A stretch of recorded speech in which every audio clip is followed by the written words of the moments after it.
Good evening, everyone. Welcome to the Anne Arundel County Public Schools 2018 Tuesday Summer Series. Under Dr. Alato's leadership and in an effort to address and provide information on topics of concern to residents across the county, Anne Arundel County Public Schools is hosting 6 summer series sessions, tonight being the 3rd.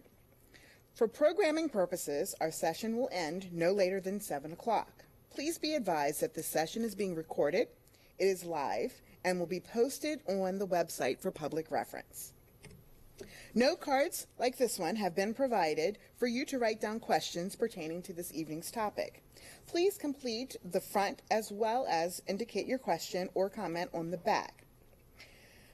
Questions will be reviewed and read by our moderator, Dr. Maureen McMahon, in the order in which they are received. Only questions on the note cards would be acknowledged.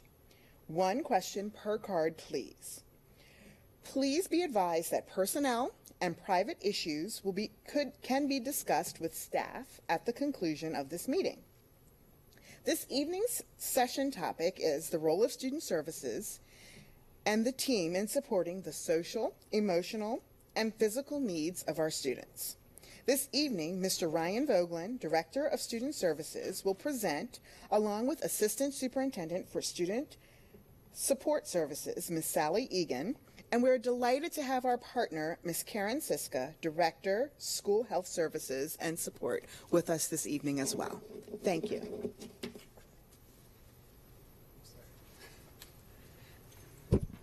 Thank you. Good evening. And as Ms. Jackson said, my name is Ryan Vogelin. I'm Director of Student Services. And if you look up on our screen, this is a quote that we use for student services and a motto that we kind of follow.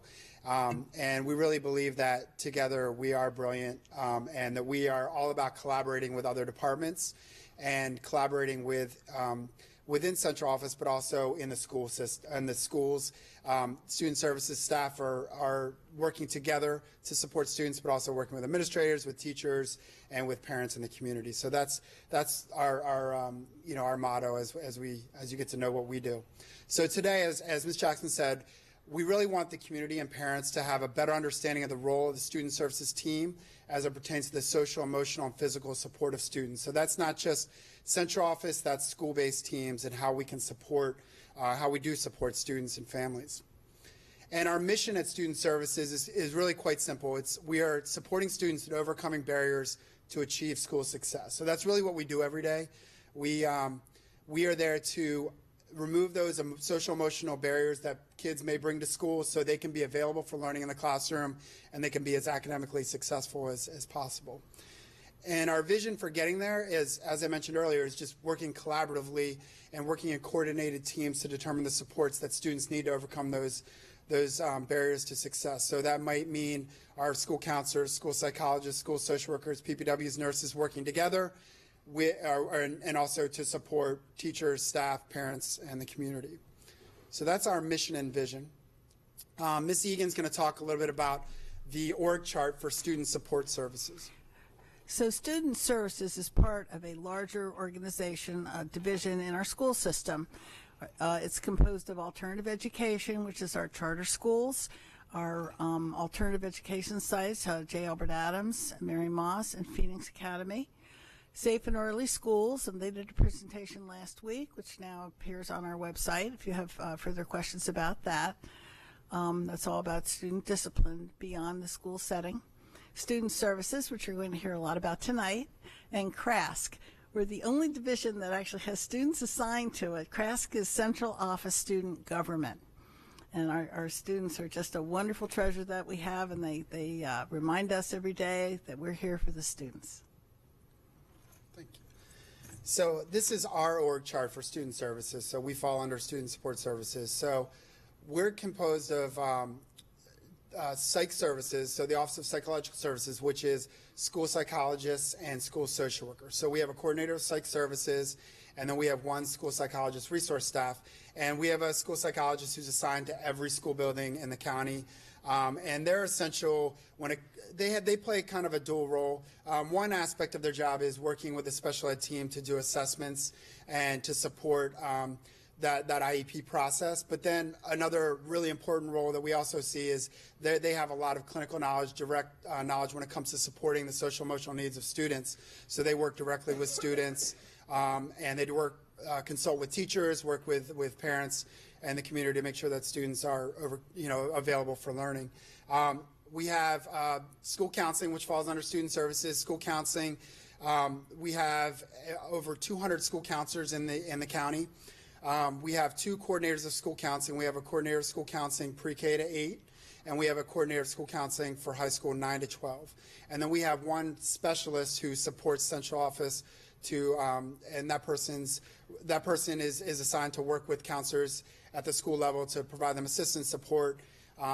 So their role is they provide a number of different roles in the building. They're that first line of mental health support. They provide individual counseling, group counseling. They provide lessons in the classroom on social skills. They provide career and college support. They're really that first, like I said, first line of defense for those social emotional supports for children. So they are at the school every day. So school psychologists may not be assigned to a school every day, maybe 2 times a week, 3 times a week, but school counselors are there every day. So for parents in the community, this is a person they can really reach out to as an advocate. I forgot to mention school social workers. They fall under psych services also. So we have about 30 school social workers in the school system who also provide they provide individual counseling, group counseling. They provide resources to families, and they also some of them are assigned specifically to schools where we might have a regional program. They support students in those regional programs, as well as we've added some social workers into elementary schools also, so they're playing an important role there too. And then we have our Department of Pupil Personnel. We have over 30 PPWs in the county. They support schools with attendance, custody, homelessness, and residency issues. We have a homeless resource PPW. We have a kinship and a hardship resource PPW. We have one coordinator of pupil personnel who supports those PPWs as well as the schools and those issues I mentioned earlier. And they're assigned to a number of different schools, so they support the whole county. And they're really our home school connection when it comes to bringing families into the school building. We also have a program manager for 504. So 504 is with student services as well as student records. And then we have a really special partnership, as Ms. Jackson said, with the Department of Health and School Health. And Karen Siska-Creel is the Director of Nursing and she's going to talk a little bit about what school nurses and health assistants do. Thank you, Ryan. Yes, I'm the Director of Nursing for School Health in Anne Arundel County. We work for the health department, not the school system, but we have a fantastic partnership together. We have almost approximately 300 staff members on all of the schools in Anne Arundel County. School nurses are your primary contact for all questions for medical conditions, medication, any resources, anything pertaining to a health or medical condition of a child. They're your fantastic resource. They have answers to everything and questions and can help you. Primarily chronic health conditions, we're talking about like asthma and allergy and diabetes, seizures, anything like that, even Tylenol for headaches, anything like that. The nurse is your primary resource. Health assistants, because we have one nurse in high school, one nurse in middle school, and a nurse for elementary school. She has 2 small elementary schools and goes back and forth. But because of that, and she has such a large caseload, we have health assistants, which are certified nursing assistants, also med technicians. They're CPR and first aid trained. They are in every single school, and in some schools that are large, we actually have 2 of those assigned to every single school to help out. Supervisors are by territory, so they're a great resource. And we provide every care, any question, any resource, anything for connecting with hospitals or healthcare or medical equipment, anything like that. Please reach out to your school nurse. You can go to our website, the health department website, or the school system, your website, their website, for information on who your school nurse is and how to get a hold of her. Because the name, and I should actually say and him, we do have one male nurse in Anne Arundel County. So the name and the phone number will be right there, and please do not hesitate to call them. They are a great resource for you. Thank you, Ryan. Thank you. All right, so I wanted to talk about some of the key issues that we deal with in student services, and this is by no means exhaustive, but just some of the things that we deal with on a daily basis at central office and the school level. Suicide prevention is something that is, something that our student services staff deals with on a regular basis. We try to make sure, as I said earlier, that kids are available, socially, emotionally available for learning, but they come in with a lot of stress, and certain kids come in with stress, and that comes to the point where they may be talking about harming themselves. And we have our student services staff are very well trained when it comes to our regulation and how to manage and support these students when they're in that kind of distress. And if you have a child or know of a child that is in distress when it comes to making statements of harm or gestures, please reach out to a student services staff member, and they will know how to give that student support and give them resources that they need. So I just want to, that is an issue that we talk about prevention, but we also talk about intervention to make sure our kids are safe on a daily basis. Trauma-informed care, this is a topic that we've been talking about a lot over the last school year and even the school year before. Trauma-informed care basically is the concept of understanding what students bring when they're coming to school.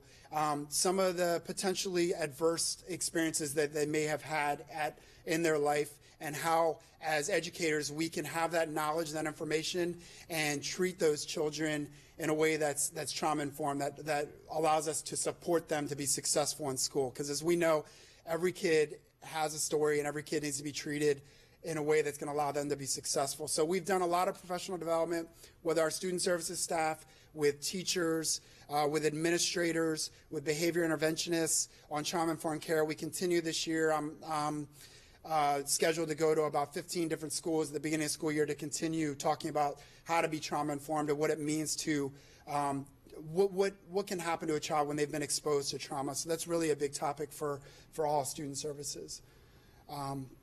Health and mental health resources, this is really one of our key roles and responsibilities. We are there to provide parents, the community, with health and mental health resources. We see our kids 6 hours a day, 6.5 hours a day, but we're not the only partner here. We work very well with partners in the community, and we have access to a ton of resources. So we give families resources, and we have them access these things to help them overcome those barriers that may be impacting their academic success. So I don't know if Karen, if you want to talk about some of the health department resources before we get into immunizations. Are there for the mental health? Yeah, yes, for mental health. The health department has a behavioral health division, the adolescent and family division for family services. They are fantastic. You can go to the health department website. They have, I don't have the number right here, but if you go to their website, click on the behavioral health, there's a great adolescent and family support services that they have that you can contact them, and they are a great resource. There's also a prevention, like substance abuse website. I think it is substanceabuseprevention.org. That's a great resource. But yes, the health department has a lot of resources with that. And just go to our website, aahealth.org. And in a couple minutes, we'll also give some numbers for some of our community partners that we work with a lot. So Karen, or Sally's going to talk about immunizations. Okay, so one of the challenges that we face is keeping our children healthy. And one of the ways to do that is to make sure they get the proper immunizations. One of the challenges that we face, and one of the ways that you can help us as a system, is when you go to your pediatrician, make sure that the pediatrician actually sends the results, or you take the results to the school, because that does not happen automatically. And one of the things we want to be sure of is that students start school the first day of school, and that can be a particular challenge, especially entering grade 7 when they turn 11. The state has required additional immunizations. So we want to make sure that we keep our children healthy and that they can start school on time, ready to learn. More about that later, but Karen will talk more specifically about what's required for entry into school and continuation in school. Yeah, thank you, Sally. One other part of the school nurse, as I mentioned, is to remove all health barriers so that students have full access to their education. A piece of that is immunizations. That helps with the communicable diseases. Now, as you can see here, here's a chart right here. I'm not going to read through every little bullet, but it tells you how many shots they need per age and then per grade. Now, as mentioned, 7th grade, there's additional shots that are needed, vaccines that are needed, and they are asterisked right there. You can see it on the screen that they need actually 2 additional vaccines before they start 7th grade. You will or should have received an email, a phone call. I know the nurses have reached out to everybody to let them know. Now, we do ask everyone, please send us that information, drop it off at the school before the first day of school. To have, hundreds of 7th grade students come in that day with a piece of paper is a lot to document and to track. So we ask you please to bring it in ahead of time so we can have documentation and know who has received their vaccine and who has not. Now, this is a great chart.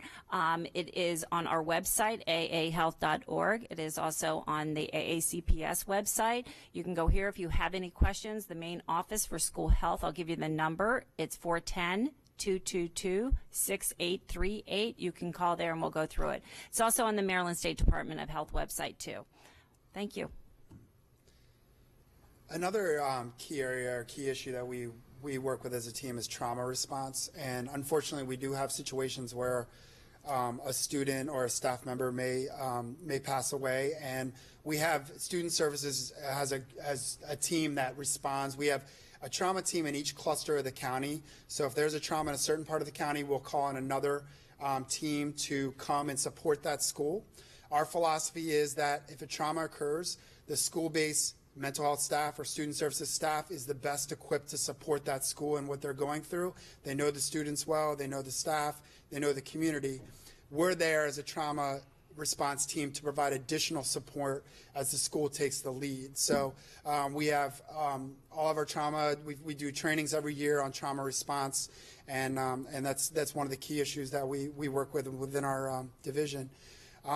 School threats is another area that we partner with the Office of School Security, the Office of Safe and Orderly Schools, and the Office of School Performance. So our role within that is if a student makes a threat, our certain student services staff, our school psychologists are well trained in making threat determinations. So they will do a threat determination based on a statement or a behavior that a student has engaged in, and then they will use that information to provide that to the administrator so the administrator can make the decisions they need to make from a discipline perspective. But then they also, what our role is to use that information to provide resources, supports, intervention to allow that student and the school to be safe. So we look at it from a mental health perspective, whereas administrators would look at it from more of a discipline perspective. But our team plays a crucial role when it comes to school threats.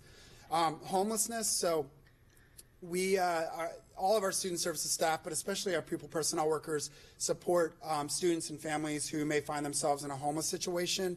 So our PPWs do a great job of providing resources, whether it's backpacks or food, clothing, school supplies to these families. We have a mentoring program in which staff are connected to students who are homeless and they support them in making sure that they meet the graduation requirements that are necessary to get them to the next step and help them apply to college. So homelessness is another one of those barriers that we work to provide supports to help families and students overcome that. Social emotional learning is another key issue for us. This is the CASEL, these are the CASEL competencies, and these competencies are embedded in a lot of our curriculum. So they're embedded in our counseling curriculum within elementary school. They're embedded within our advisory program in middle school.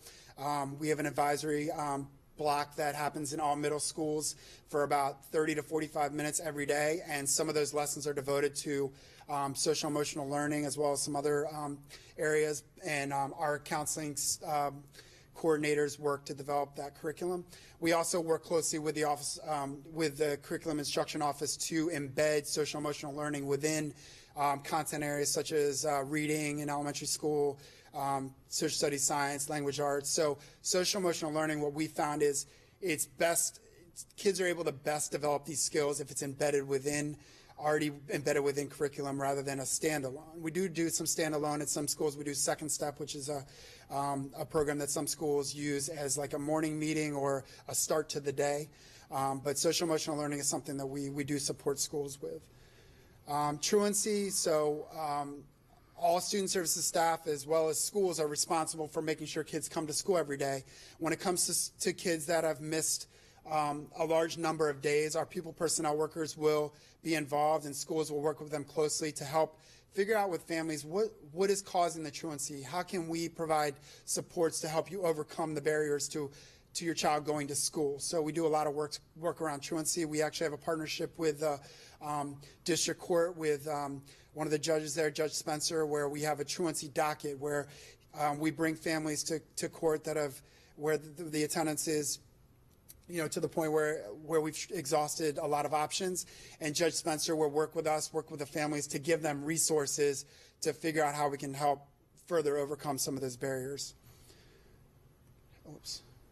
Bullying is another issue that we support within our office. We work closely with administrators, with teachers. A lot of our curriculum within counseling is revolves around bullying and providing students with the social skills that they need to be able to combat bullying, to handle difficult situations. So student services staff are definitely individuals to reach out to if you feel like there's a bullying issue with your child out of school. Reach out to them, but of course reach out to the administrator also. Substance abuse is another issue a key issue that we deal with in student services. Our staff is, they work with students and they're trained to ask questions about substance use, but they're also trained to refer that. Our school nurses are great partners when it comes to substance use. They may be the first ones to figure out some of the symptoms that we may see. And we do a lot of referring when it comes to if we see a student that has a substance use issue, a substance abuse issue, we refer them to some of our community partners. And these are just some of the things we're doing around the substance abuse issue and the opioid crisis. We are following the Start Talking Maryland Act, which was put in place last year, where we have curriculum, grades 3 through 12. It's somewhere in there, in each of those grade levels, students are learning about opioids and the dangers of opioids. There's a lot of talk about how to, skills that kids can have in terms of how to deal with situations that may arise when it comes to substance use. We have Narcan and naloxone in every single school building. Our nurses are trained in that. We're the first county to do that even before it became law. And that's thanks to Karen and the partnership that we have with her. We have DARE in 4 schools who've been using the new and improved DARE program. We have a great partnership with the police department.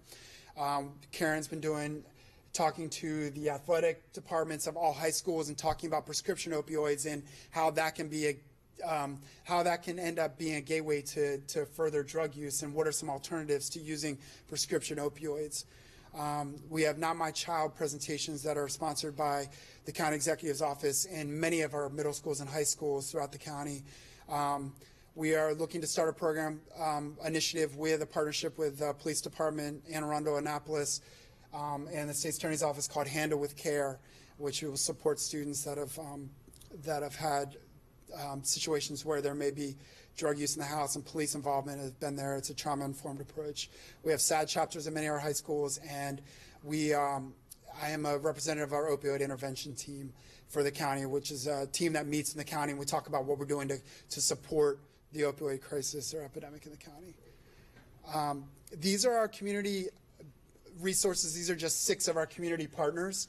The Warm Line is mobile crisis is a excellent resource, an excellent partner we have. If there's any issue that you have, this would be my number one resource to call.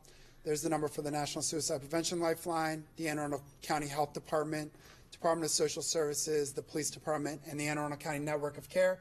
The Anne Arundel County Network of Care they have systems navigators, so if you call 211 or you go to their website, you can actually look for whatever issue that you're trying to find resources for, and they will help you navigate the system, because we have a lot of resources in Anne Arundel County, and sometimes it can be overwhelming. So the Network of Care is an excellent place to do that. This is the contact information of our team. So if you ever needed to reach out to our team, this is who you would call.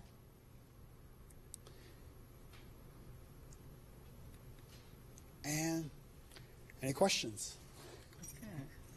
Thank you so very much. That was very informative. But something that Ryan said over and over again was he used the word partnership, and this is truly a partnership. And so we'd like to thank all of our partners that are in the room today, especially from the health department.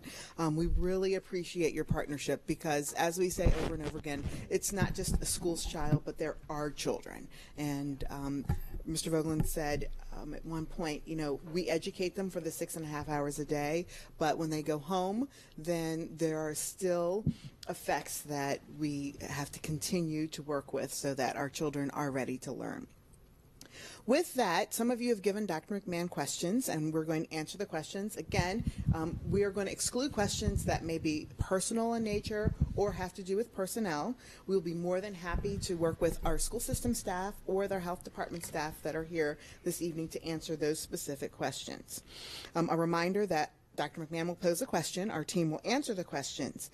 If you feel like you posed a question and it's not fully answered or you would like clarification, please feel free at the end of our time this evening to discuss the question or ask for clarification from our staff that's here.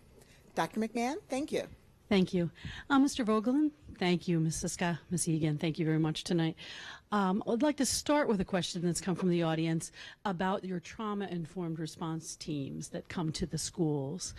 You mentioned a little bit about when there's a death of a student or possibly the death of a staff member, you do have a team. Can you speak to a little bit about the supports that would be given the students and the staff members in those schools? Sure. You want me to respond? Okay. So we, the way it happens is Sally and I would find out about a trauma that happened, or someone would find out within our central office team, and then what we would do is the first thing we would do is reach out to that principal and talk them through it. And it's really a matter of talking to that principal and understanding what they need and what the school needs and their comfort level with handling, you know, such a serious situation. So it can range from, depending on the situation, the comfort level of the school team, you know, it can range from us sending a team of 5 or more people there to provide additional support.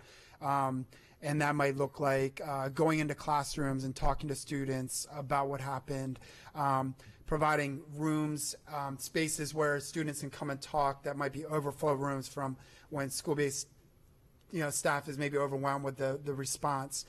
We also partner with the Employee Assistance Program, BHA, and so if the school needs a partner to come in to support staff in terms of mental health or coping or grief, that individual may come in that day, or they may come in later on as the staff has had the opportunity to kind of cope and understand what happened.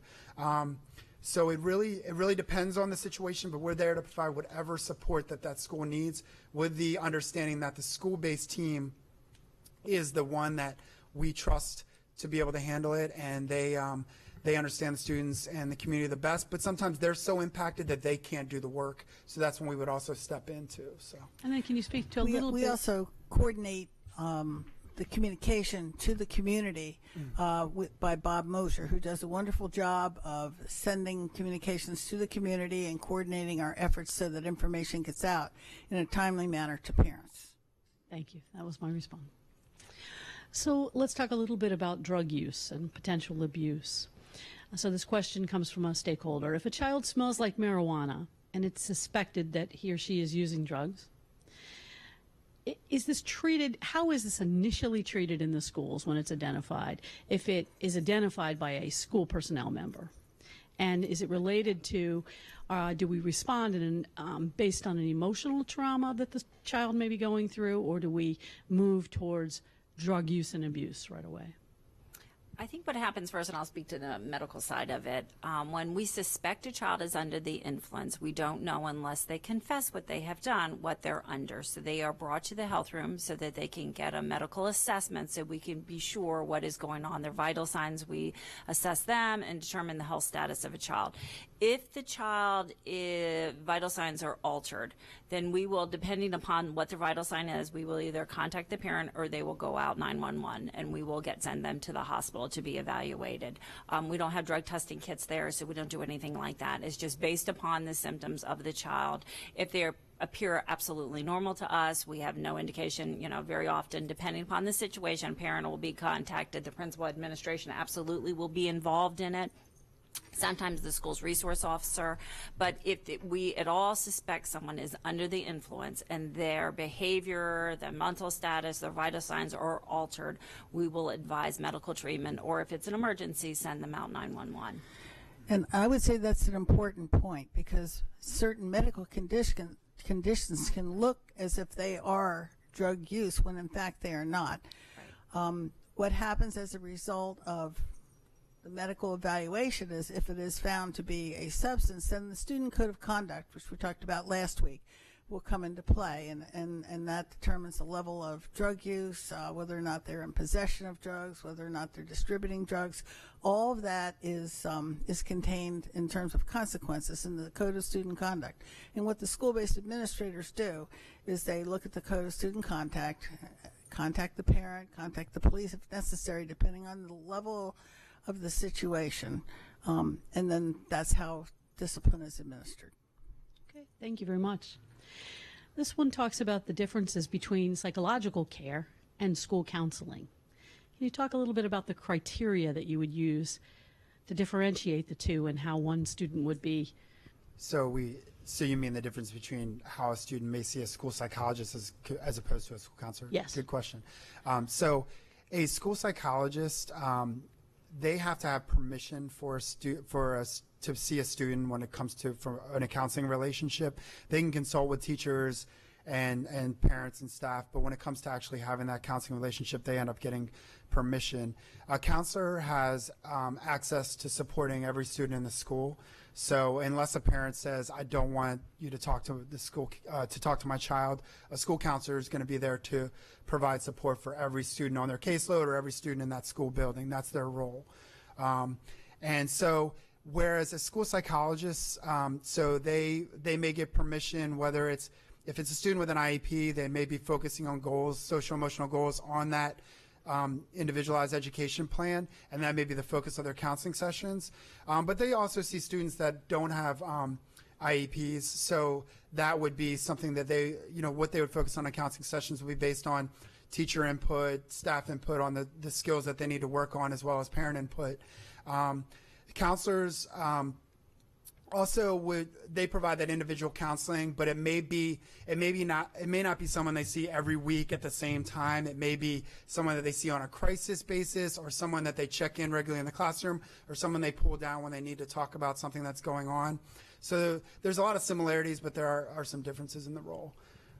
And would a parent or guardian be notified after a student has seen either the psychologist, the school psychologist, and/or the school counselor? Yes, they should be notified. With a school psychologist, they should be notified before. Sometimes a school counselor, if something happens right away, they need to talk to them, and then the school counselor would call that parent later on and say, I just want to let you know I spoke to your child about this. These are some supports that you can provide at home. So that's usually what would happen. There is a counseling curriculum, though, so when counselors meet with students for academic advising, for example, or college counseling or scholarship opportunity conversations, that's not necessarily something that a parent would be notified about, but that also provide that academic support and counseling as part of the counseling curriculum, especially in high school, but also if they're having challenges in learning. That's the first place that a parent and or a student should come to see if they can get additional support or help, either with the IEP process, which has to do with accommodations for learning, or perhaps a 504 plan, which also talks more about access to learning, and that also involves the health department at some point. 504s, if it's a medical condition, for example, that's impeding access to learning. Thank you. This question comes from a stakeholder, and they want to know what kind of education or training are teachers given with regards to this trauma-informed care that you spoke of? Good question. So we're trying to get to as many teachers as we can, and four elementary teachers from every school participated in a PD this past spring. And then we've gone individually to certain schools, and we'll continue to do that. But really what we're talking about is when we're talking about Traumainformed, there's a lot of information related to Traumainformed, but we kind of stick to what is trauma, what is chronic trauma, toxic stress, how does that impact children, what does that look like. We talk about the ACEs study, which is the Adverse Childhood Experiences Study, and what that study has told us in regard to children or adults who have gone through trauma and what kind of behaviors you may see and how to support them. We talk about strategies that you can just trauma-informed strategies that you can put in place in the classroom, and that's really what and also the brain. So the impact on the brain and brain development, how trauma can have an adverse impact, and how that might impact behaviors that you may see in the classroom, and how you need to. It's important to use that information to create that trauma-informed classroom to support students at where they're coming from based on that. There's a follow-up question linked to that. How are you seeing our adults, our educators, respond to this trauma-informed care? That's a great question. So they actually, I think out of any PD that we do, this is the one that we get the most like, wow, that was really good information. Like, I really enjoyed that. And that's why we're getting calls to go out to multiple schools in the fall, because people want this information. They want to have the best information that they can to provide the best education for the students in their classroom. So this trauma-informed information gives them strategies that they can use to support all learners. And so we've been getting really positive feedback on that. And administrators also, principals, assistant principals also, and school nurses too. Yeah. I was going to say, you're going to hit every single school nurse before the beginning of the school year, because when students are under stress, it usually manifests as physical symptoms of a stomach ache, and they come to the health room. So anytime that happens, our health rooms are, anytime there's a trauma, anything like that in the school nurses in the health rooms are inundated with students coming in. So they will receive this training. I think it is in August 20th. Ryan's going to provide it to all of our school nurses in the county. And is there any possibility of PTA members or interested parents potentially participating? I can take that show on the road anyway. So, yes, I would be happy to do that. Yes. Yeah, if, I think my email, they could just email me and I'd be happy to. Okay. Yeah. I've presented to PIAC and CAC, not on Traumainformed, but other topics, so I'm happy to do those types of things. Absolutely. And there was a question that kind of links many of these together and has to do with students actually coming for help for other students, their friends. How is that handled within the school situation at the middle school level and the high school level when they have someone that they believe is in crisis that's a peer, who is a peer? That's a delicate situation. I think the first thing that happens is that the counselor or what other helping adult is available listens to the concerns of the student, but then that needs to be validated by the student themselves. So it's very carefully orchestrated so that concerns are listened to and then followed up on, but the ultimate decision has to be made on what the student is actually presenting, both in middle school and high school. Because you don't really know the motivation of why the report has been made. So important that the person has an accurate assessment. Thank you very much. We explain to those students, we thank you so much for speaking up for one of your friends. I know you're concerned, and please keep that confidential, and we will handle that situation, in a serious matter. And so we would approach that other student and explain that someone gave us some information that we have to talk about, and I know it may not be information you wanted to be shared, but we're concerned about your safety if it has to do with something that's a harm issue. So, and parents must be notified if it's a serious situation that involves possible harm to a student or to others. Thank you very much. Ms. Jackson? Thank you so much, Dr. McMahon. And again, thank you so much to our team this evening for presenting. I know that some of the questions and answers may have provoked other questions that you may have. And so although we've come to the end of our formal program, our team will be around. Both our health department team as well as our Anne Arundel County Public Schools team will be around to further provide clarification or answer additional questions that may have come up. Thank you so much again for taking your time to be here this evening. Please join us on next Tuesday, July 31st, when we will present an overview of the programs of choice and, as Ms. Egan has alluded to, alternative education. Thank you so much and have a great evening.